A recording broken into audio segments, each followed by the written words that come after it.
Tu as déjà pris une décision importante, comme arrêter de fumer, faire du sport ou changer de travail, et pendant quelques jours tout allait bien. Puis soudain, sans comprendre pourquoi, tu te retrouves exactement là où tu étais avant. Comme si une force invisible t'avait ramené en arrière. Ce n'est pas de la paresse, ce n'est pas un manque de volonté, c'est ton cerveau. Et je vais te montrer pourquoi il adore te saboter, surtout au moment où tu essaies de t'améliorer. Dans les prochaines minutes, tu vas découvrir 3 mécanismes invisibles qui sabotent presque tous tes changements. Et surtout, tu verras comment commencer à contourner ces pièges. Abonne-toi à Le Cerveau Nu si tu veux apprendre à reprendre le contrôle sur ton esprit et tes habitudes. La première raison, ton cerveau ne veut pas que tu changes. Pas parce qu'il est contre toi, mais parce que pour lui, changer, c'est un danger. Ce que ton cerveau veut, avant tout, ce n'est pas ton bonheur.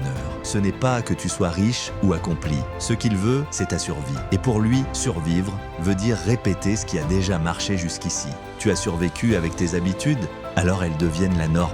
Quand tu essaies de faire quelque chose de nouveau, faire du sport, parler en public, te lancer dans un nouveau métier, ton cerveau voit ça comme une sortie de route. Il déclenche aussitôt une alarme. Stress, peur, doute, excuses, tout ce qu'il faut pour te ramener au chemin connu. Imagine un GPS programmé pour toujours te ramener à la même destination. Même si tu veux aller ailleurs, il va recalculer ton trajet pour te ramener à ton ancienne adresse. Mini-histoire pour illustrer, prends quelqu'un qui veut t'apprendre à nager.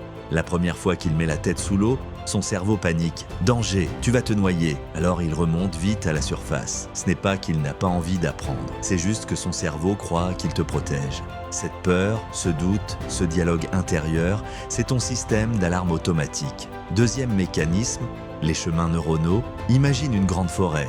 Chaque fois que tu fais une action, tu traces un petit chemin dans cette forêt. Si tu répètes cette action encore et encore, le chemin devient une route, puis une autoroute. Tes habitudes, ce sont ces autoroutes.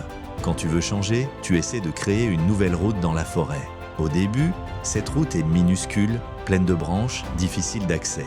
Pendant ce temps, l'autoroute de ton ancienne habitude est juste à côté, large, rapide, confortable. Alors même si tu prends la machette de la motivation et que tu avances quelques jours, au moindre moment de fatigue, ton cerveau reprend automatiquement l'autoroute. Exemple concret, tu veux te lever plus tôt? Les premiers matins, tu mets ton réveil, tu tiens bon. Puis un jour, tu es fatigué, tu snoozes une fois, 2 fois. Et en quelques jours, sans t'en rendre compte, ton cerveau est déjà revenu à son ancienne habitude.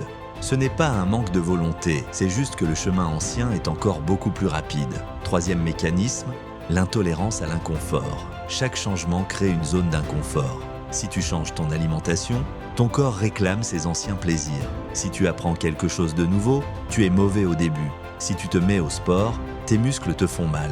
Ton cerveau interprète cet inconfort comme une alerte. Arrête, on est en danger. Alors il te pousse à abandonner juste pour retrouver un état où il n'a pas à fournir d'efforts. Exemple frappant, combien de fois as-tu arrêté une activité parce que tu n'étais pas fait pour ça? En réalité, tu étais juste dans cette phase temporaire où tout est difficile.